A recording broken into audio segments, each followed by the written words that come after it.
भारत माता की, भारत माता की, भारत माता की. आमचे आराध्य दैवत छत्रपती शिवाजी महाराज, छत्रपती संभाजी महाराज यांना मी कोटी कोटी नमन करतो. अष्टविनायकाला मी नमन करतो. पुण्यातील लाडक्या बहिणी आणि लाडक्या भावांना माझा नमस्कार.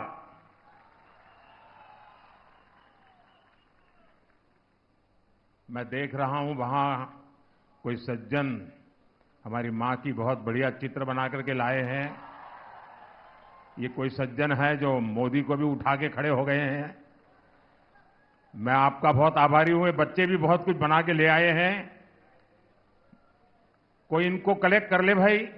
जो लाए हैं पीछे अपना नाम पता लिख दे ताकि मैं आपको चिट्ठी भेजूंगा. आपका ये प्यार मेरे लिए बहुत बड़ी पूंजी है.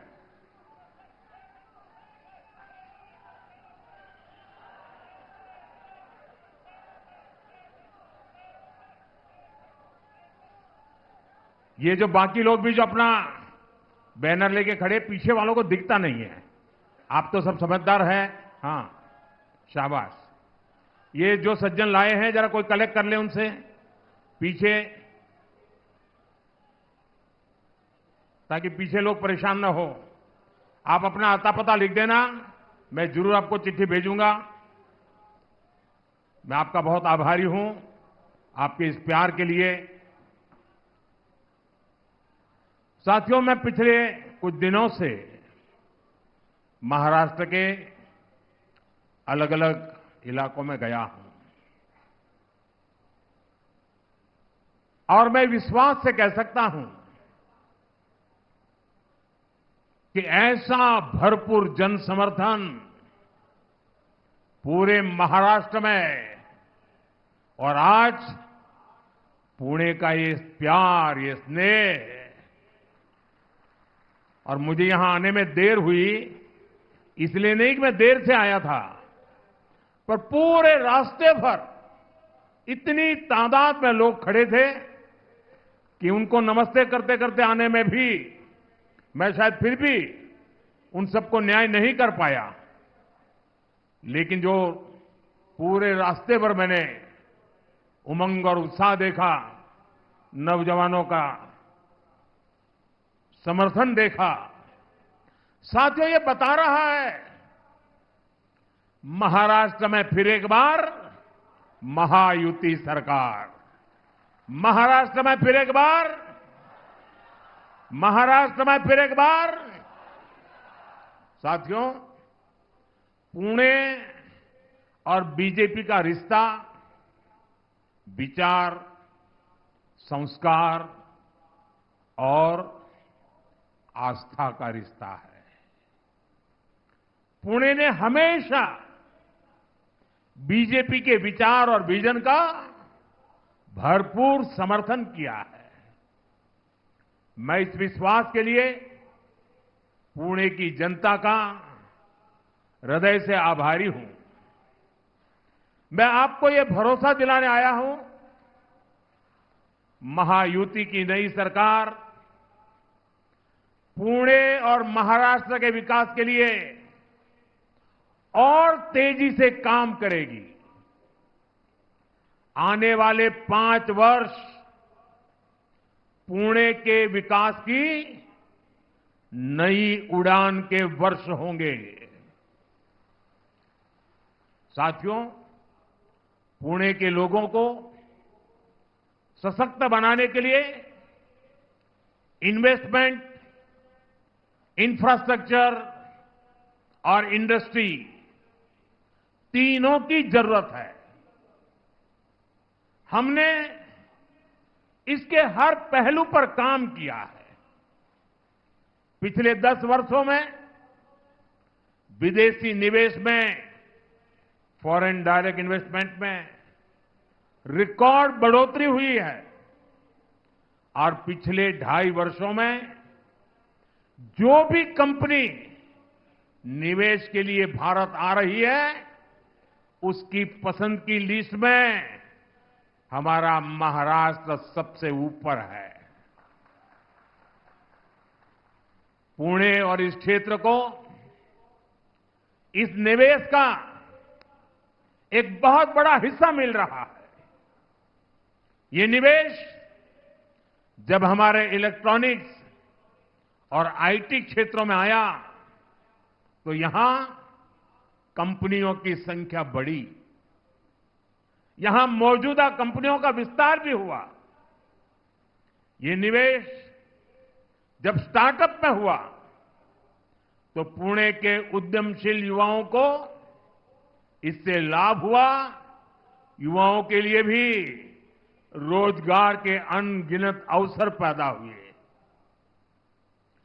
पुणे का ऑटोमोबाइल उद्योग तो पूरे देश में हमेशा से ही धाक जमाता रहा है। यहां हो रहे निवेश ने इस सेक्टर के लिए भी संभावनाओं के नए द्वार खोले हैं। साथियों, पुणे की कनेक्टिविटी को लेकर भी महायुति की सरकार बहुत गंभीरता से काम कर रही है। आपकी आकांक्षाएं मेरे लिए आपका आदेश है। आपके सपने मेरे लिए दिन रात काम करने की प्रेरणा है। आपकी आवश्यकताएं मेरी सरकार की योजनाओं का आधार है। आपका जीवन आसान हो, ये मेरी प्राथमिकता है, ये महायुति की प्राथमिकता है। इसलिए आज पुणे में मेट्रो रेल सेवा का लगातार विस्तार हो रहा है। डिस्ट्रिक्ट कोर्ट से स्वारगेट सेक्शन रूट पर मेट्रो चलनी शुरू हो गई है। स्वारगेट कात्रज सेक्शन रूट पर तेजी से काम हो रहा है। ट्रैफिक की गति बढ़ाकर नई संभावनाओं को नई उड़ान देना, ये हमारा संकल्प है। इसके लिए इंट्रासिटी और इंटरसिटी दोनों नेटवर्क पर काम हो रहा है। पुणे की ईस्ट और वेस्ट आउटर रिंग रोड पर भी 40,000 करोड़ रुपए से ज्यादा खर्च किए जा रहे हैं। खोपोली खंडाला मिसिंग लिंक के लिए 6,500 करोड़ रुपए से ज्यादा खर्च किए जाएंगे। पुणे आउटर रिंग रोड पर भी 10,500 करोड़ रुपए खर्च किए जा रहे हैं। हम पुणे को 21वीं सदी के वेल कनेक्टेड सिटी बनाने की ओर आगे बढ़ रहे हैं।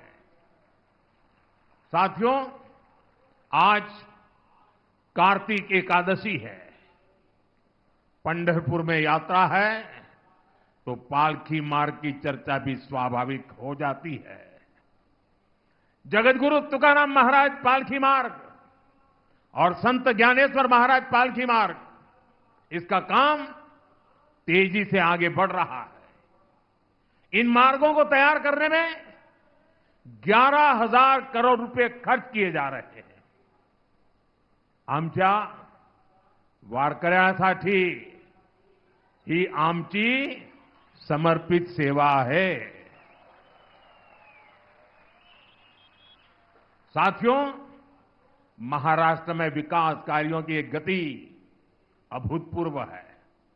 लेकिन आपको याद रखना है, महायुति से पहले महाराष्ट्र में जो लोग सरकार चला रहे थे, उनके पास आपको बताने के लिए एक काम नहीं है।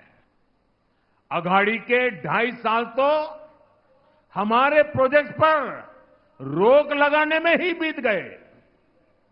यही कांग्रेस और उसके साथियों का कल्चर है। इसलिए महाराष्ट्र भी जान गया है, विकास का केवल एक ही विकल्प है, महायुति की सरकार। भाजपा महायुति आहे तर गती आहे, महाराष्ट्राची प्रगती आहे। साथियों, आज महाराष्ट्र के लोग कांग्रेस की करतूतों का काला चिट्ठा पड़ोसी राज्य कर्नाटका में देख रहे हैं। कर्नाटका में कांग्रेस ने झूठ का वही टेप रिकॉर्डर बजाकर वोट मांगे, हवाई वादे किए। सरकार बनी तो कांग्रेस ने हाथ खड़े कर दिए। अब वादे पूरे करने की जगह कांग्रेस ने जनता से वसूली का अभियान चलाया हुआ है। कर्नाटका में आए दिन कोई न कोई घोटाला सामने आ रहा है। यानी कर्नाटका में कांग्रेस जनता को खुलेआम लूट रही है। आरोप है कि लूट का यही पैसा महाराष्ट्र में भेजकर चुनाव लड़वाया जा रहा है। अगर हमें महाराष्ट्र को बचाना है तो कांग्रेस नाम की इस आफत को दूर ही रखना है। साथियों, पूरा देश इन दिनों कांग्रेस का एक और विश्वासघात देख रहा है। कांग्रेस ने जम्मू कश्मीर विधानसभा में आर्टिकल 370 फिर से लागू करने का प्रस्ताव पास किया है।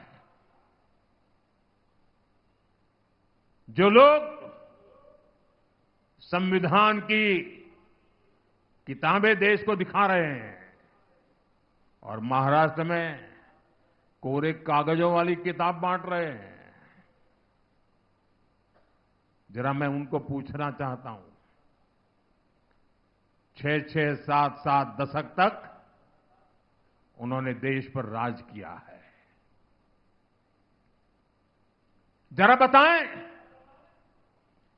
बाबा साहब आंबेडकर ने बनाया संविधान पूरे हिंदुस्तान में लागू क्यों नहीं हुआ? 6-6, 7-7 दशक तक बाबा साहब का संविधान पूरे हिंदुस्तान में लागू नहीं था। आपको भी सुनकर के शायद आश्चर्य होता होगा, लेकिन ये सच्चाई है। जम्मू कश्मीर में अलग विधान था, भारत का संविधान वहां नहीं चलता था। वहां का विधान अलग, वहां का प्रधान अलग, वहां का निशान अलग। 6-6, 7-7 दशक तक पहली बार बाबा साहब का संविधान जम्मू कश्मीर में तब पहुंचा जब आपने मोदी को सेवा का अवसर दिया। इन्होंने 370 की ऐसी दीवार खड़ी कर दी थी कि भारत का संविधान वहां घुस नहीं सकता था। आपके आशीर्वाद से 140 करोड़ देशवासियों की प्रबल इच्छा शक्ति से आपके इस सेवक मोदी ने 370 को जमीन में गाड़ दिया है।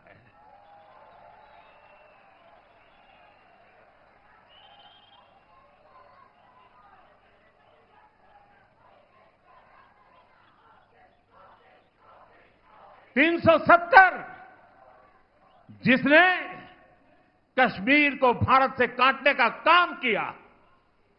370 जिसने कश्मीर में आतंकवाद और अलगाववाद को हवा दी, 370 जिसने कश्मीर में भारत का संविधान लागू नहीं होने दिया, बीजेपी ने उसे खत्म करके कश्मीर में तिरंगा फहराया है। हमने कश्मीर में शांति बहाल की, अलगाववादियों के मंसूबों को नाकाम किया।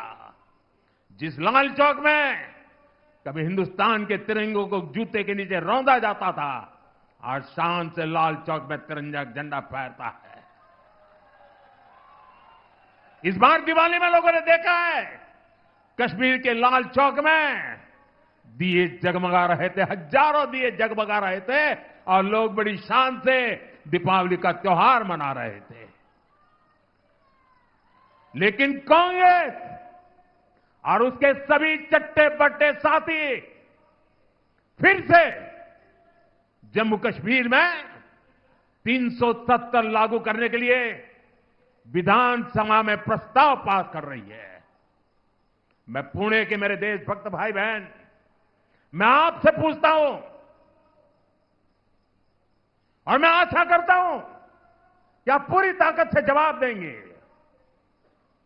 कश्मीर में फिर से 370 लागू करना, ये किसकी मांग है? किसकी मांग है? ये किसकी बात है? साथियों, पिछले 70 साल से ये भाषा सिर्फ और सिर्फ पाकिस्तान बोलता रहा है और आज जो भाषा पाकिस्तान बोलता था, वो भाषा कांग्रेस बोल रही है, उसके चट्टे बट्टे बोल रहे हैं। साथियों, शाम का समय है, पुणे की नगरी है। देशवासियों को 370 का हमारा जो निर्णय है, जिसको उलटने का कांग्रेस खेल खेल रही है, उनको दिया दिखाना जरूरी है। आप अपना मोबाइल फोन निकालिए और अपने मोबाइल फोन से फ्लैश लाइट चलाइए, जरा मंच वाले भी जलाएं। देख लें देश के लोग, ये 370 हटाने का समर्थन है। देश अब कश्मीर को दूर रखने के लिए तैयार नहीं है। ये रोशनी दिखा रही है कि मेरे महाराष्ट्र के लोग, उनकी देशभक्ति को कोई चुनौती नहीं दे सकता है। बोले भारत माता की, भारत माता की, भारत माता की। साथियों, जम्मू कश्मीर में 370 की वापसी की बात न कभी ये देश स्वीकार करेगा और मेरा महाराष्ट्र छत्रपति शिवाजी महाराज की धरती कभी स्वीकार नहीं कर सकती।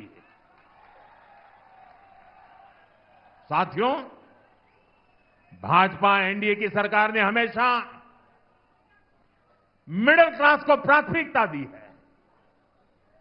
मैं ये मानता हूं कि मिडिल क्लास देश की रीढ़ होता है।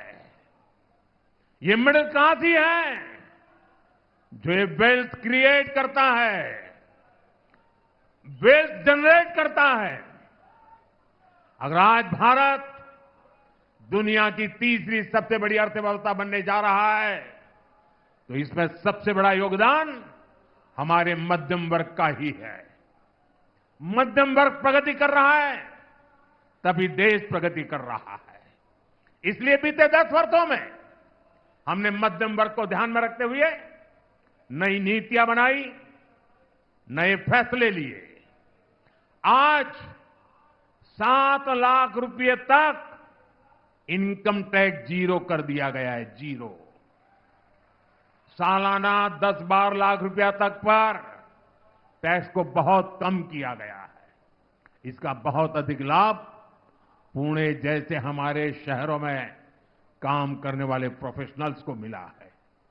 हमारा यह भी प्रयास रहा है कि मिडिल क्लास को बीमारियों के इलाज पर कम से कम खर्च करना पड़े, पीएम जन औषधि केंद्र में 80% डिस्काउंट पर दवाओं से मिडिल क्लास के 30,000 करोड़ रुपए से ज्यादा की बचत हुई है। हार्ट के स्टेंट्स, नी इम्प्लांट्स, इनको सस्ता करना, इस फैसले से मेरे मिडिल क्लास के भाई बहनों को फायदा हुआ है। इससे लोगों के 85,000 करोड़ रुपए से ज्यादा बचत हुई है। और अब हमने आयुष्मान योजना के भी मिडिल क्लास के बुजुर्गों को भी कवर कर लिया है। इसका बहुत बड़ा फायदा पुणे जैसे शहरों में रहने वाले 70 वर्ष की आयु से ऊपर के सीनियर सिटीजन्स को होगा। यहां उपस्थित मैं आप सबसे कहना चाहता हूं, आपके परिवार में माता, पिता, दादा, दादी, नाना, नानी, चाचा, चाची जो भी 70 साल से ऊपर के हैं, और अगर उनको बीमारी में कोई खर्च होता है, पहले वो जिम्मा आप पे सर पर था, अब वो जिम्मेवारी आपकी नहीं है, ये उनका बेटा मोदी संभालेगा।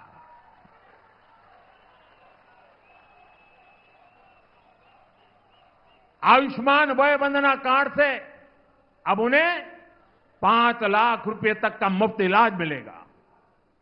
लोकसभा चुनाव के दौरान मैंने एक गारंटी आपको दी थी और अब मोदी ने अपनी गारंटी पूरी करके दिखाई है। साथियों, हमारी सरकार गरीबों को तो पक्के घर बनाकर दे रही है, मिडिल क्लास के घरों के लिए भी सब्सिडी दे रही है। हमने रेरा जैसा कानून बनाकर मिडिल क्लास के सपनों के घरों को सुरक्षित किया है। साथियों, मिडिल क्लास का एक प्रमुख खर्च बच्चों की एजुकेशन पर होता है। हाल में ही हमने पीएम विद्यालक्ष्मी योजना शुरू की है।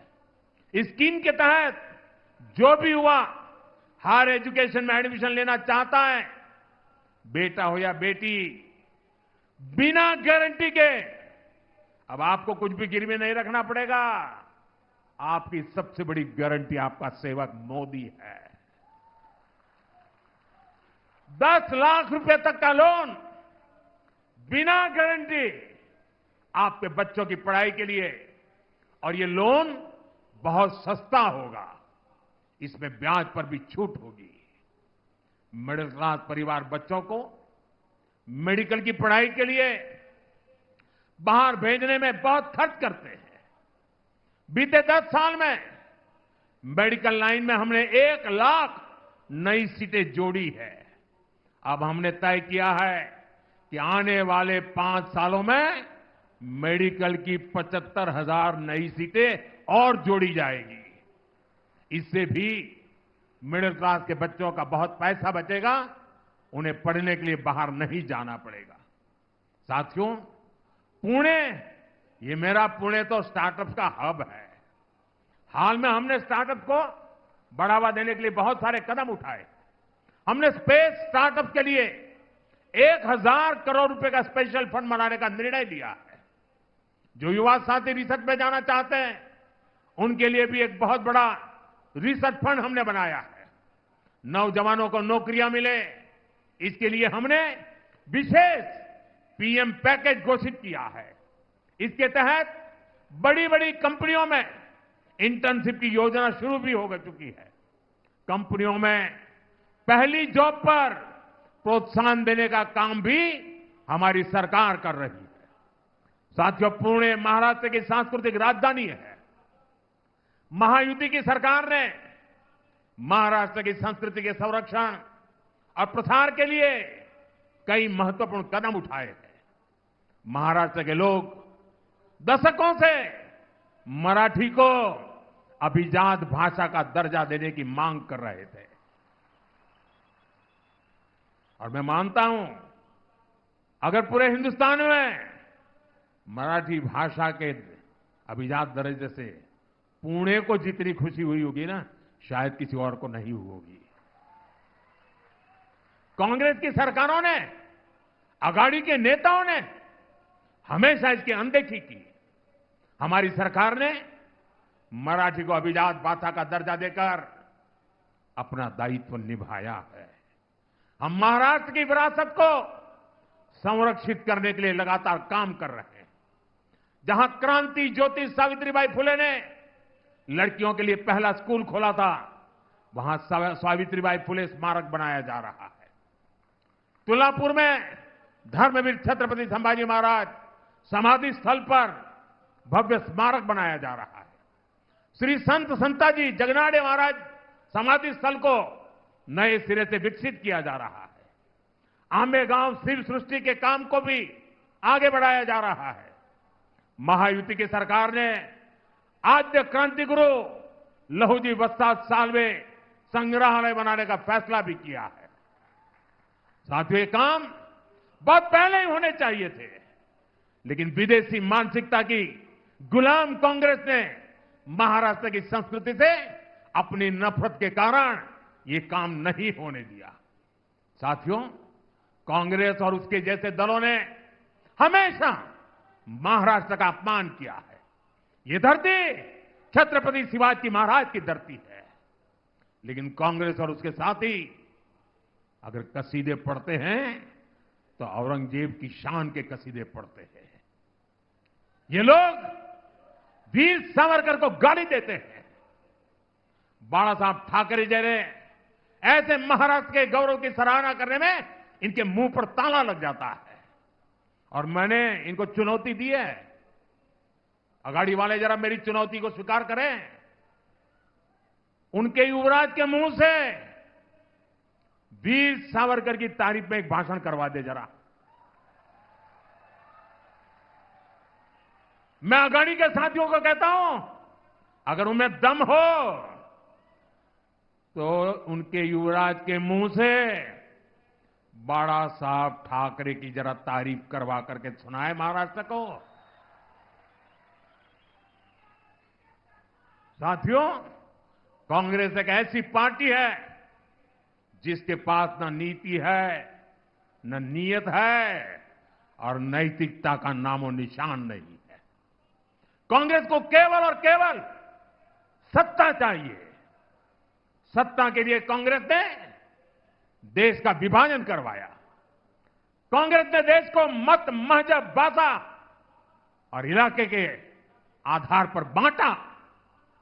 सत्ता के लिए इन्होंने तुष्टीकरण का खतरनाक खेल खेला और अब वही कांग्रेस सत्ता के लिए दलित, पिछड़ा और आदिवासी को तोड़ने और बांटने का खेल खेल रही है। कांग्रेस के लोग एससी, एसटी, ओबीसी को अलग अलग जातियों में बांटकर उनकी एकजुटता तोड़ना चाहते हैं। कांग्रेस एसटी की जातियों को आपस में लड़ाना चाहती है। कांग्रेस एससी की जातियों को आपस में लड़ाना चाहती है। कांग्रेस ओबीसी की जातियों को आपस में लड़ाना चाहती है। अलग अलग जातियों को आपस में लड़ाकर कांग्रेस पहले उन्हें कमजोर करेगी और बाद में उनका आरक्षण छीन लेगी। इसलिए आप सभी को बहुत सावधान रहना है। हमें याद रखना है, हम एक रहेंगे तो सेफ रहेंगे। हम एक रहेंगे तो हम एक रहेंगे तो हम एक रहेंगे तो साथियों, ये चुनाव महाराष्ट्र के साथ साथ पूरे देश को दिशा देने का चुनाव है। अभी हाल ही में हरियाणा ने विकसित भारत के सपने पर मुहर लगाई है। अब भारत विरोधी ताकतों को पूरी तरह से मिटाने की जिम्मेदारी मेरे महाराष्ट्र की है, मेरे पुणे की है।